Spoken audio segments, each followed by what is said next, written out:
Hey guys, what's up? We are in Norristown, Pennsylvania. Why? Well, because behind me is what's called Selma Mansion. And about a year ago, there was a ghost hunting team that came in here and filmed a couple episodes of their television show that, well, it's not actually a TV show, it's an internet show that they got some evidence in. And in particular, they got a video which showed a door closing by itself. And that really prompted me to come out here, and I wanted to take a look and get into it because I kind of knew what it was, but I needed to prove it. So hopefully you're going to like this video. It's not going to be funny or crazy like the other ones that I do. It's going to be more informational and kind of show how I do an investigation of a claim. Now let me tell you that there's a lot of claims that come out of here. There's like noises and voices, EVPs, and other pictures and videos and stuff. I'm not concerned with that. I'm not really dealing with any of that. I am dealing with one claim in particular, and really during my investigations, that's pretty much what I do. You focus on one or two claims and you solve them before you move on to the others. And that's what we're going to do today. So first we're going to do a walkthrough. I'm going to give you some history of the place and give you a feel for what's going on, and then we're going to get into the details and see what we find.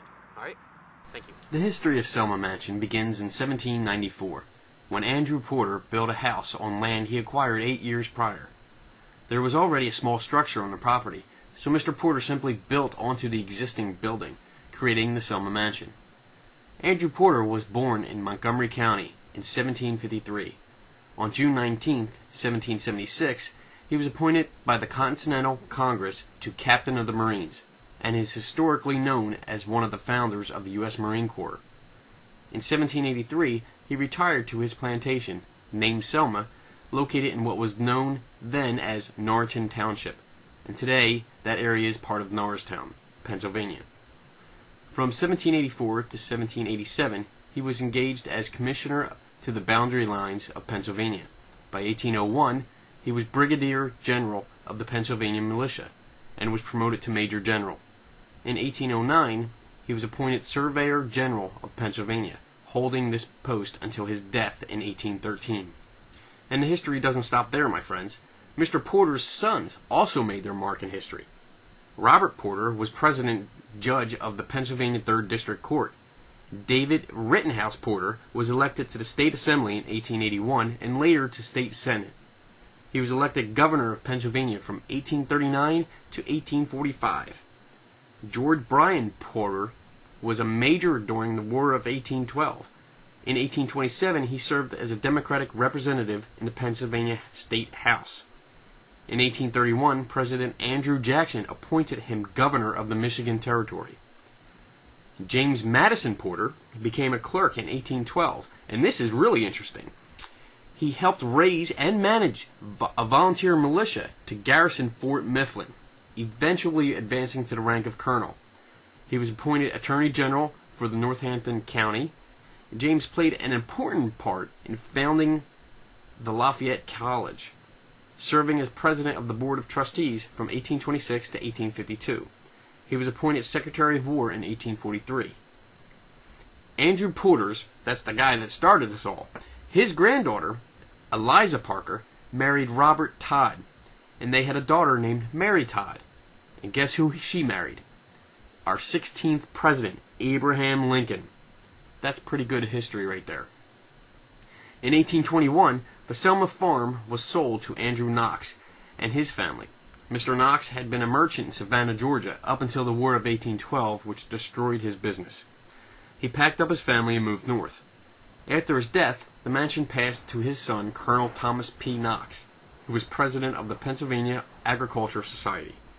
In 1953, he sold 40 of the 120-acre estate, which led to the development of the west end of Norristown. The house then came to the possession of Joseph Fornance, a lawyer and president of the Historical Society of Montgomery County. In 1902, he sold an additional 22 acres of the property.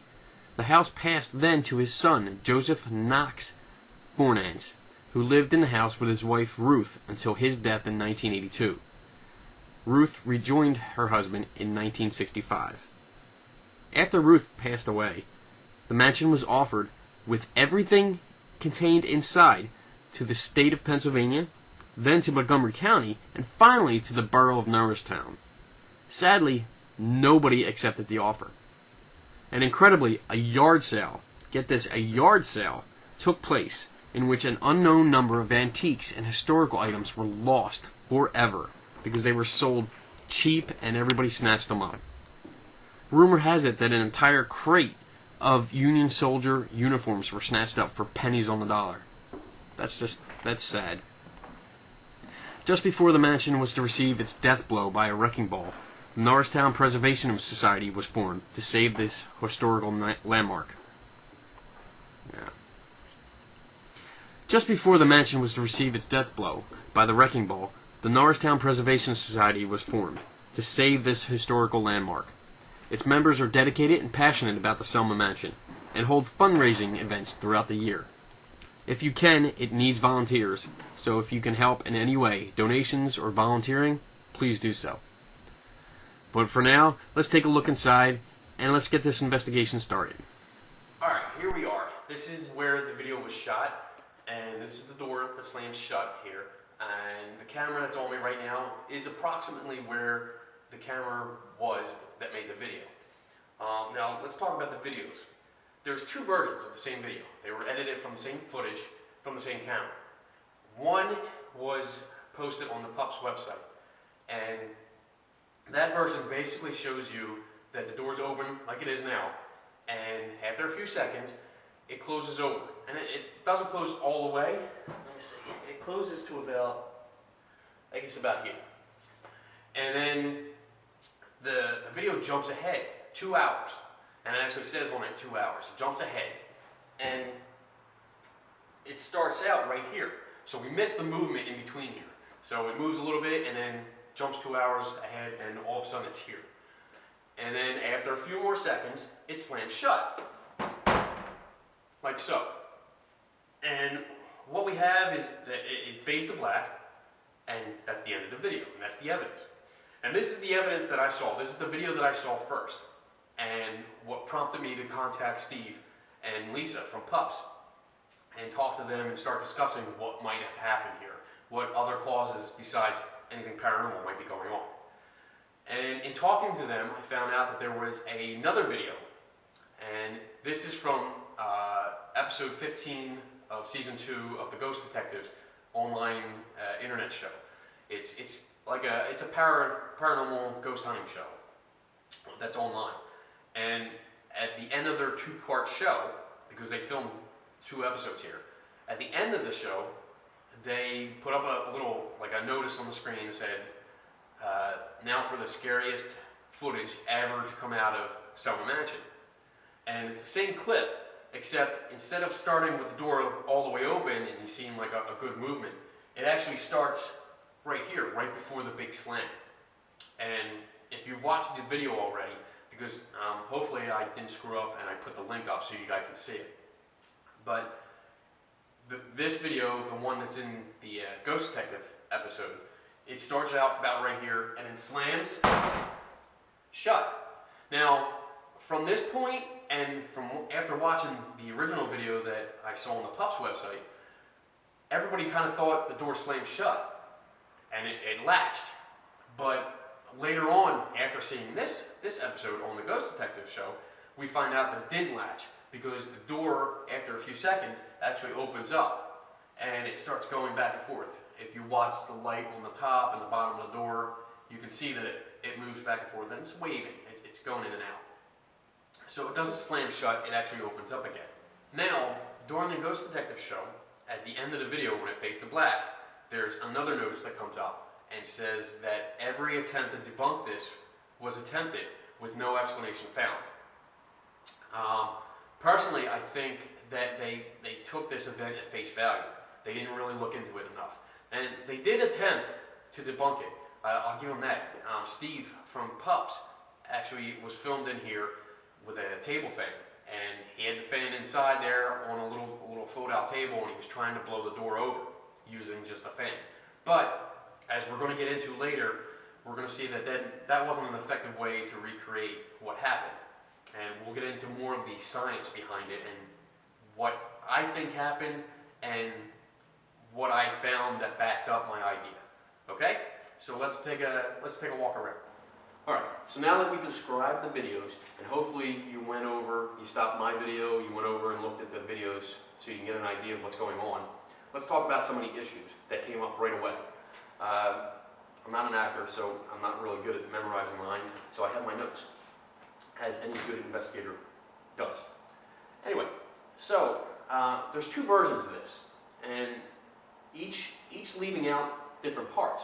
I mean, they skip ahead for 2 hours, or they jump ahead for a couple minutes. Not only were the videos cut and edited for clips to put on the show, and I mean, time constraints and all that, you have to just show the best part, I guess the juicy part. But they skip ahead, especially the one where it skips ahead 2 hours. We have no idea what went on in those 2 hours. Was the door waving back and forth? Could we see it going back a little bit? It stays for a while, comes forward. I mean, when it jumps ahead 2 hours, the door literally jumps. It goes from here to here, and we're left wondering, okay, when did it move? Another thing is that there's noises. There's noises in both versions that we can hear. That, yeah, there's traffic outside, but there's also noises that indicate that there's something inside. Something's inside happening. And when I talked to the teams about this, and this is a year ago, but when I talked to them, they said that the cameras were left alone and they weren't in the building. Nobody was in here. So basically, we have no confirmation that nobody was in the building. I believe that the video actually says camera 3 or feed 3. So there's at least 3 cameras that we're assuming. Of course we're assuming, because it could have been just they plugged that camera into port 3. But there's another camera that's in view of the video. Like we see another one pointing down the stairs. So there's other views, but we still don't have any confirmation that nobody was actually in the building. And as we're going to discuss a little bit later, that information could have been mistaken. And there's an event that happened to me when I was here a little after that investigation that came up and shows that they could have been mistaken that somebody was here. That'll make sense later. My first impression of the video was that this was nothing more than airflow. It was air pressure in the building, positive, negative air pressure, and air coming in from the outside, and making the door slam, or actually making the door move, swing back and forth, and then slam on its own.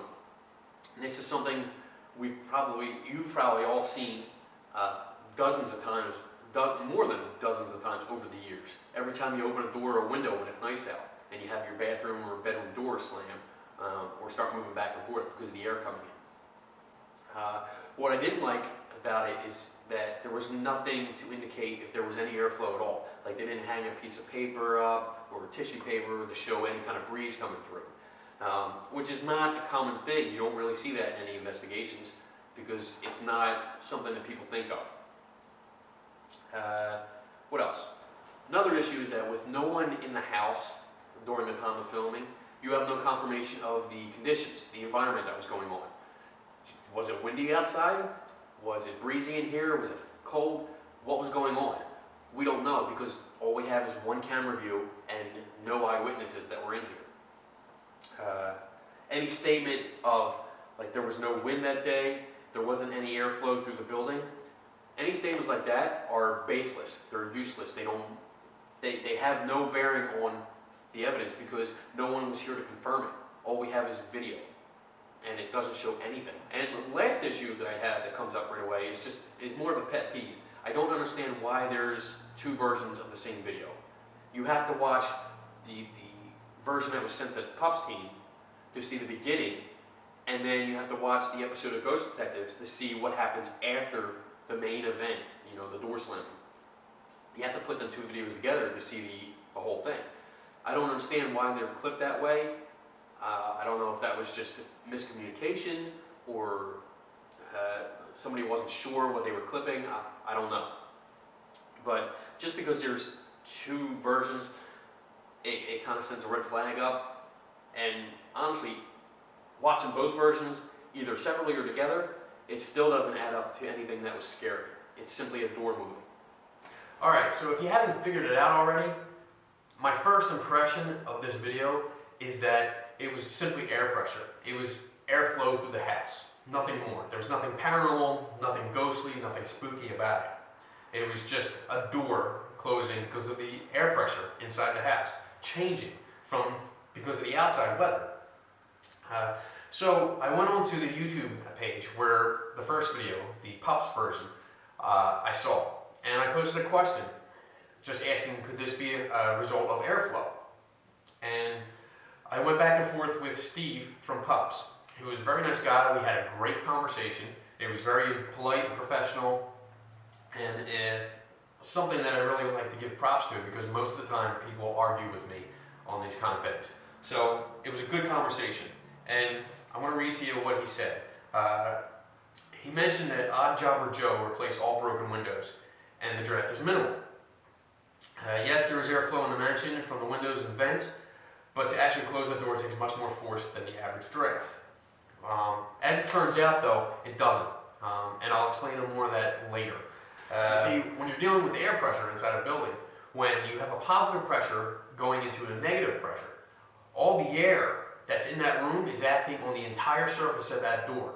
And it's not just a little bit of it, it's acting on the entire surface of the door and pushing the door closed. So it doesn't really take a lot of effort to close the door or to move it.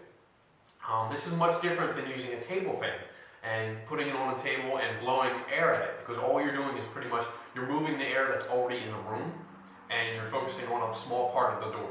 So it's not the same, it's not using the same force. It was a good attempt at recreating it to try to debunk it, but unfortunately the science wasn't there, and they just didn't have all the knowledge necessary to understand what was going on. We'll get into more of this later. At the same time I was talking to Steve from Pups, I contacted Steve Barry from the Ghost Detectives, and I presented my airflow idea to him. One of the first things that he mentioned was that there was a warp in the floor, and that's where the door had stopped for the first time. So in the video we see the door actually closed to about here, and this is a rough estimate because I don't have exact measurements, but he said that there's a warp disc right here, and you needed a lot of force. You needed some force to push it past there. It wouldn't just glide on its own. So let me demonstrate something here.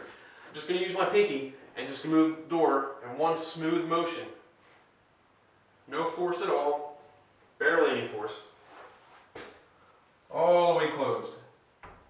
And I just wanted to do that not to, prove them wrong or whatever. I'm just demonstrating that it doesn't take any force. There is no warp section in the floor that affects the door closing at all. So I wanted just to explain that part and get that out of the way. And further along in the conversation that I was having with Mr. Barry, that he mentioned that there was no breeze that day, no window open, no draft in the house to cause it. Again, it goes back to the fact that no one was in the house at the time, and no one can confirm that there was no wind going on. And you don't really need a lot of wind. You don't need a windstorm or a rainstorm or any kind of bad weather to cause this effect. It could be just a normal day with a breeze coming through, and it takes one breeze to make the door move. Ugh. It's cold in here. Woo-hoo-hoo. Another point that Mr. Barry brought up was that in the video there's a soccer ball and a soda can placed on the floor here. Now he mentions that neither moved. If there was a breeze, they would have possibly moved too.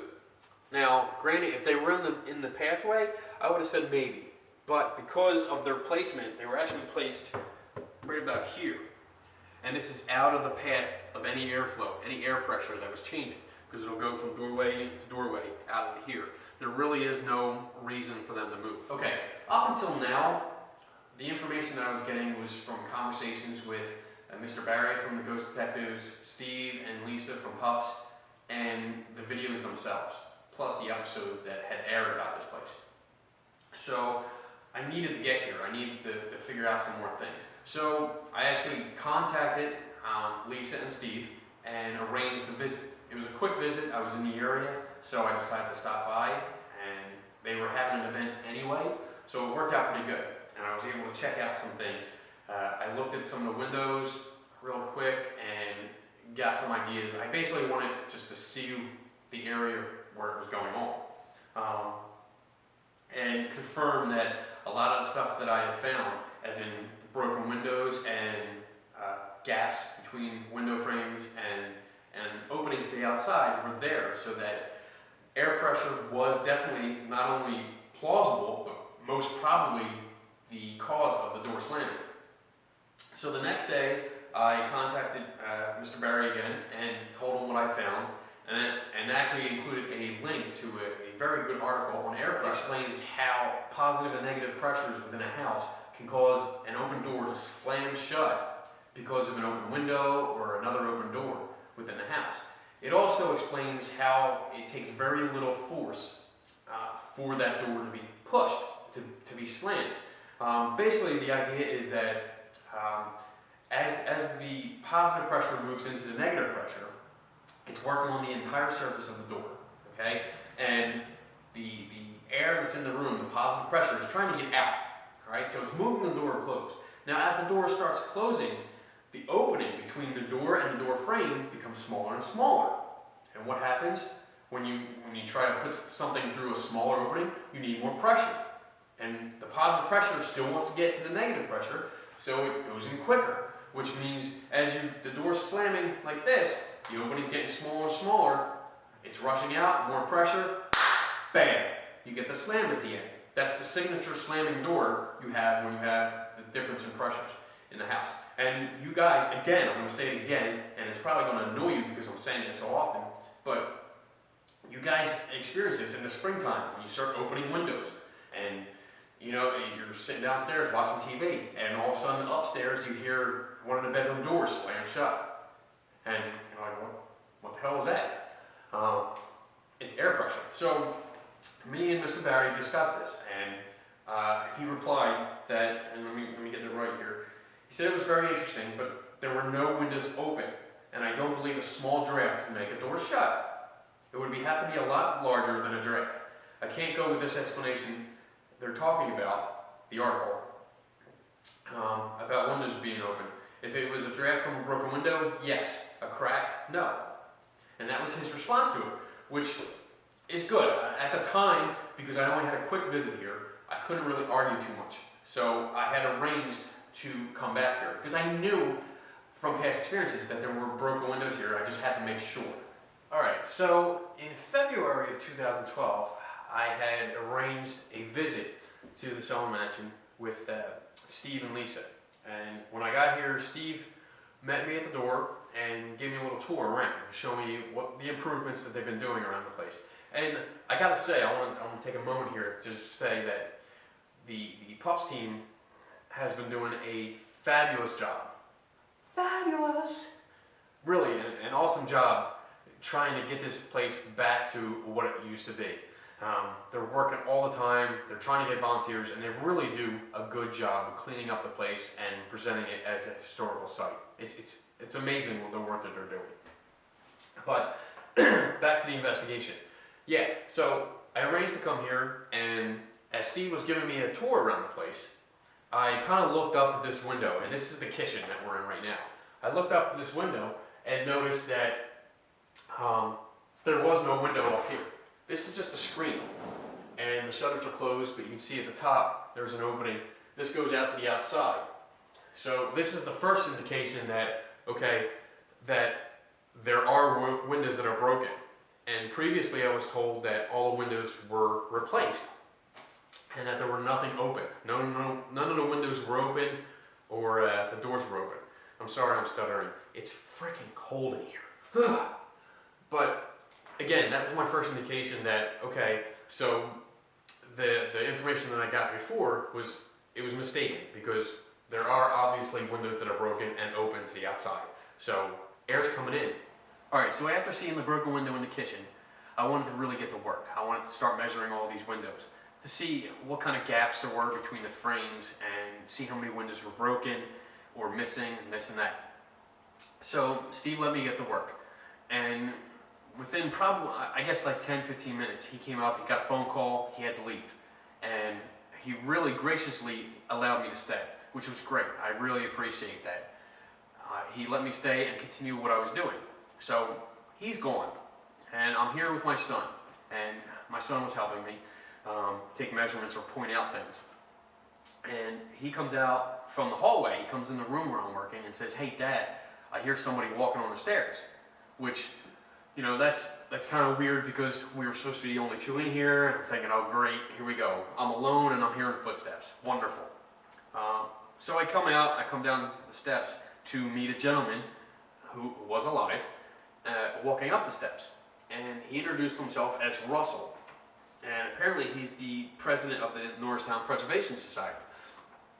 And he was coming in to check on things and what was going on, because there was a ghost hunting team in here the night before, and he had wanted to come in to check on the house and make sure all the lights were turned off and this and that. I explained what I was doing, and we got to talking. And this put a thought in my head, because his visit was unexpected. Steve didn't know he was coming by. I didn't know he was coming by. He just came in to check on things himself, which is cool. I mean, he's the president of the Preservation Society. Of course, it's right. But think about it. If you're here all night doing a ghost investigation, or your ghost hunt, because it's not really an investigation, and you leave cameras here the next day or the next morning and go out to get breakfast, lunch, or whatever to take a break, you really don't know what's going on unless you have cameras all over the entire house and you can document who comes in. There's noises on the video, and I've mentioned this earlier in this episode, that I heard noises on the video and it sounded like there were people inside. It sounded like somebody was moving or doing stuff inside. Now, in talking to Russell, he said he was coming in to turn off the lights and to check on things, make sure everything was in place. He also makes a comment that there was no need to go to the third floor because there's no electricity up there. So there's no reason for him to go up here, which is really important, because the whole video in question of the bathroom door that closes takes place on the third floor.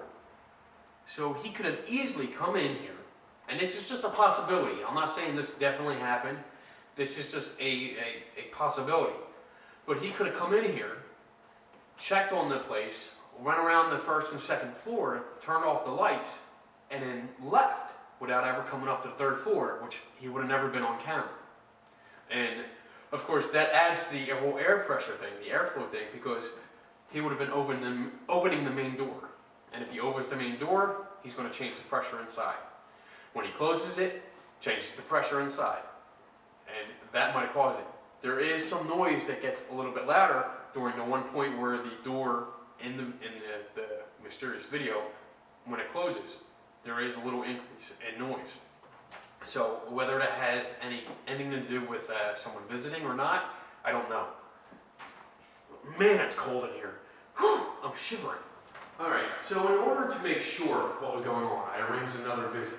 And this time I was able to contact Steve and Lisa at Puffs and arrange for me to come out here for a couple hours.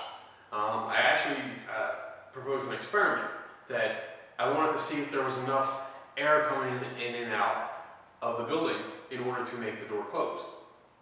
And one of the first things I needed to do for this was to come out and measure all the windows. I wanted to take a look and see what kind of gaps there were, and if there were any broken windows that I could document. I came out here, went through the whole place, basically started at the third floor and worked my way down. And when I got to the second floor here, walked in this room, found this bad boy. Now, what's here is, this is a plastic bag, because the glass behind it is pretty much gone. When you look, and I'll give you a view. You know what? Let's go look right now. No glass. We'll come down here. We'll show you that there's no glass here. This is basically open to the outside except for the shutters. Let's see, get this shot up here.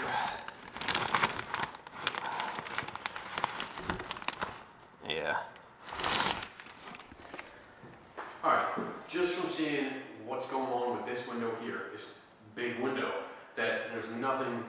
it except for this plastic bag from the outside.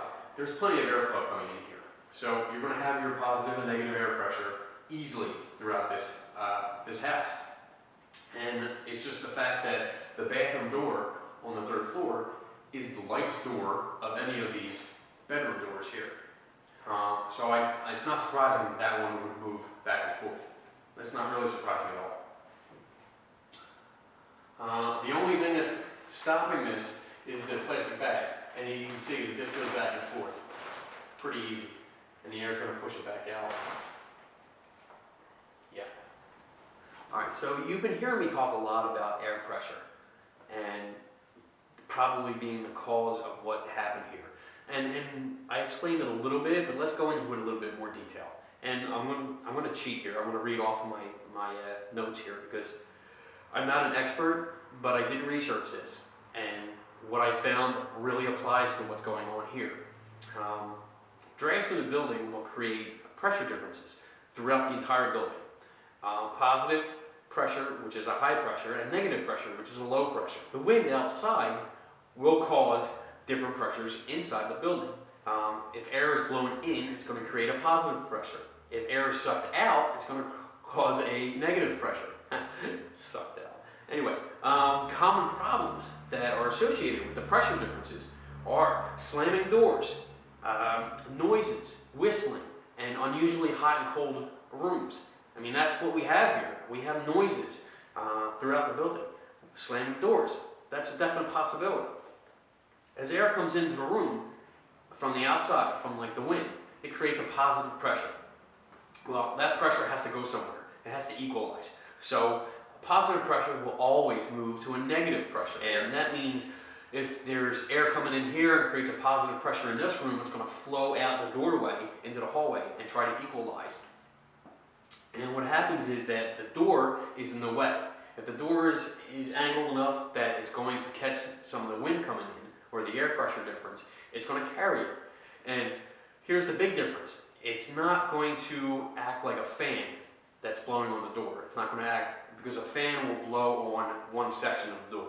Okay, it'll hit a little bit, it'll bounce off. A fan's only going to circulate the air that's already in the room. It doesn't create any more pressure.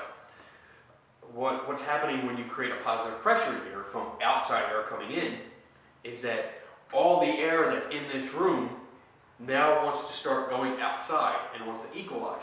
So all the air is acting on the entire surface of the door. And instead of just pushing a little bit, it's working on the entire door itself. So it takes a lot less force in order to move that door. On the opposite end of it, if air is being sucked out, the same thing's happening. If air is getting sucked out, say a window that's broken, it's going to create a negative pressure in here. And that means that it's going to try to get air from outside in the hallway, because it's trying to equalize in here. It's going to suck in air from the hallway, which means if that door is closed, it's going to open it up. It's going to push it back, working on the entire surface on the opposite side and pushing the door open. With wind direction, especially because this house, this mansion, is on a hill. It's on a hill. You can look out the windows and look over top of pretty much everything else in town. So you're going to get these crazy wind patterns on all sides of the building. So you're going to have air coming in and out. And so having a door that's being affected by air pressure, that's waving in and out, that's going like this, is not uncommon. I really don't see a problem with that. And of course, this information is based on having a window open. You have to have some kind of window open. And as we demonstrated already, there's at least one big broken window on the 2nd floor that's from top to bottom, it's broken out. There's the kitchen window where half the window is gone and it's just replaced by a screen. Something that I didn't film because I just couldn't get access was the attic. There used to be a ladder around here, and there's not a ladder now. I can't climb up into it. And I don't want to fall down because that'll probably happen. But the main window that faces the parking lot, there is no glass, there's no window, there's a screen there. So you have an opening that's about this big circle that is just open to the elements. And there are holes in the ceiling in some of the closets here that, big holes about this size that go right to the attic, come down to the 3rd floor. So there's more air coming in and out. All right, let's try and wrap this up. There were a few issues that came up, a few questions that came up, as in like one that was questioned was, why hasn't this happened again and again? As in the door slammed. Why hasn't the door slammed from air pressure over and over and over again? And well, there's a simple answer for that. The mansion is not under 24-hour surveillance. There are not cameras here continuously through the night, through the day. So this is a phenomenon, this is an event that could happen every day. We just don't know it because we don't see it. It's plain and simple. It really is as simple as that. But when we get down to it, when you look at the video, and the video is basically a door closing. You don't see anything. You don't see any line or anybody around it. You go down a list. You have to make a list because this is a claim. This is basically a claim of something that's abnormal. It's claimed to be something scary, which it's not. So I don't understand that description. But it's still a claim. So let's go down the list and let's go down the list. How many things could cause this to happen? Yeah, the first thing I guess that is suggested that it's paranormal, that's ghosts. But that should be at the bottom of the list. That should really be the very last thing we consider, because that's when we run out of ideas. We have no clue what's going on. At the top of the list, we could put that somebody was standing there and pushing the door behind. While we looked behind the door, we saw that there's not enough room. You would see it in the video. We could also say that somebody hoaxed it by tying a string to it or a fishing line and pulling it closed. But again, we don't see any evidence of that in the video. There is sound on the video, so that kind of rules out, for most of the time, it rules out somebody being right next to it. I mean, they could be quiet, granted, but I really don't think anybody hoaxed it. And I don't want anybody getting that impression that I think it's hoaxed. And then you come to another possibility that, yeah, it's air pressure. Because, again, and I know I said this a couple times during this video, but it's something that we've experienced, that I'm sure you've experienced, and I know I have experienced in my 40 years of life. I've experienced this every spring, summer, and fall. And it's just something that happens. So it's definitely on the list. And when you come to that, and we look at everything that's here, we look at the broken windows, we look at the gaps between window frames, we look at the gaps between door frames, which I really didn't get into here. There's slight gaps, but no big deal. The big thing is that there are broken windows and windows missing. So it's definitely open to the outside. It's not just a draft, there's definitely wind coming in. So this is a possibility. And when you get to that item on the list, that is the most plausible explanation of what happened. And I know this is definitely debunking evidence. This is debunking something that happened, that a team came in here and they claimed that it's something scary. And I really don't want to come off, although I don't want to come off as somebody that's saying, hey, you were wrong, I was right, and nah. It's not about that. I think it's simply a misinterpretation of the data that was collected, that it's natural to be excited about something. I mean, you came in here, the ghost hunting teams came in here looking for something. They wanted to get something strange for their TV show. And yeah, catching it on film is kind of strange. It looks strange when you look at it at first, but I think what the mistake was is that they didn't look deeper. They didn't look at all the possibilities and cover any angle. They didn't do enough research to figure out what might have caused this naturally. And I guess that's the whole point of this video. I wrote an article about this, and it was in the May of 2012 issue of the Bed Spoon magazine. And because this footage was actually from January of 2012, I believe. I think that's when it aired. But I went into a lot of detail about this, and I didn't want to just point fingers and say, you know, this team is doing it wrong or this and that. I just wanted to show that there are natural explanations for a lot of this ghostly phenomenon if you look deep enough. You really have to put in the time and do the research, and not just base it off of what you might know or what your team might know. you have to go outside of your team and look for other opinions. And I mean, that goes into the whole open mind thing. If you have an open mind, what's the definition of an open mind? I think we've discussed this in previous videos. The open mind is to take new information and objectively consider it. To say, all right, this is a different point of view. Let me see, this is new information. Does it change my point of view on what's going on? If you're not willing to accept anything, especially with research, and in the article I have all the references to all this research that I did that shows all the information that I supplied is correct. If you're not willing to accept other information, then you are, by definition, a closed-minded person. And you're not doing yourself a favor, you're not doing your paranormal community any kind of favor by being that way. I guess a lesson that ghost hunting teams can take from this is that all the information that you get from someone that's presenting evidence may not always be correct. It could be mistaken. I mean, for example, when I investigated this, when I started asking questions about this, I was told specifically that there was no broken windows. There were no broken windows or open windows in the place. And if I would have just stopped right there, then I would have been stuck. I would have had nothing to go on. But because I pursued it and actually visited the site, came here, I found that that information was incorrect and that there were broken windows and plenty of them. I mean, basically at the time, and this video right now is taking place about a year after I came here to investigate this thing.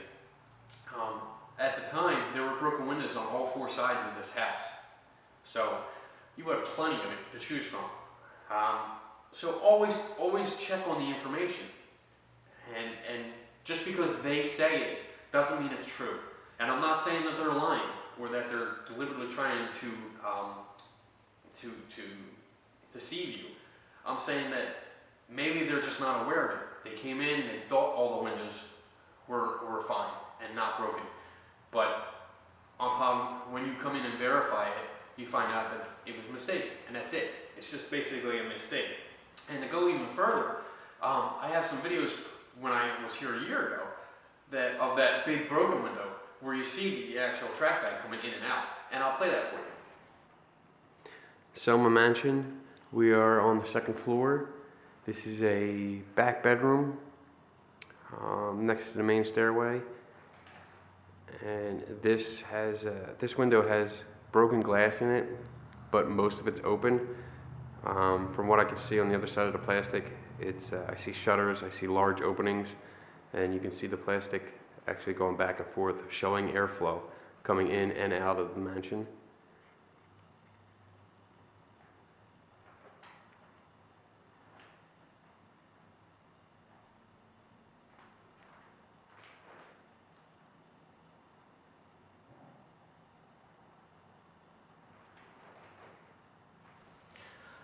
Alright, so that's basically it. I think that's everything. I think I covered everything, hopefully. When I get home and I start editing all this footage together, I'll figure out where I screwed up, and hopefully I'll give you an update. And that's it. So for now, that's the end of the video. I hope you enjoyed it. I know it wasn't as funny or freaking out as the other videos I do, but I really wanted to do more of a investigation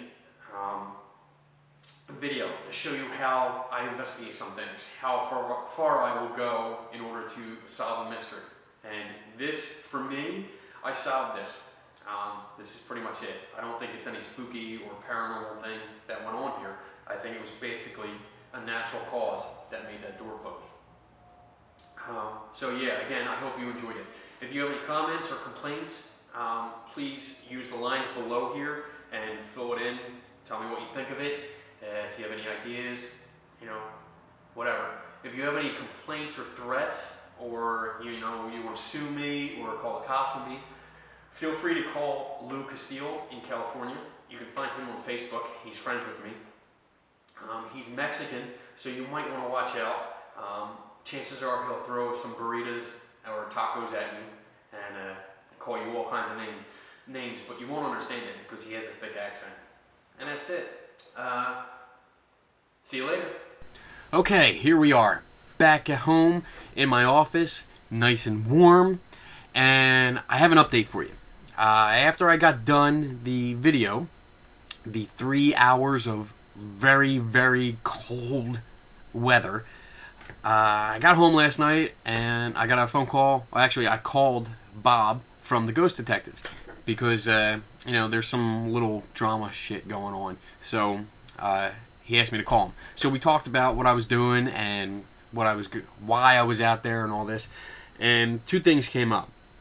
One, about the video. Now, in my video, in this video that you've been watching, I did mention about the reason I was there was because of a video that appeared on Ghost Detectives and on the Pups YouTube channel or the website, and that there was two versions of this video. Now, when I asked him about that, he came up and said it wasn't their team. The Ghost Detectives and the team that does this show are not responsible for the editing, so it wasn't them. It was a third party. I think, I don't want to speculate. I forget exactly who he told me it was, but it wasn't them. So the miscommunication and the screw up with two versions was not their fault at all. So I just wanted to make that clear. The second thing is that we got to talking about the possibilities of airflow and air pressure and stuff like that, and he told me that after he had talked to Mr. Barry, and this was back when me and Mr. Barry were talking about this. We were having a conversation, so probably about a year ago.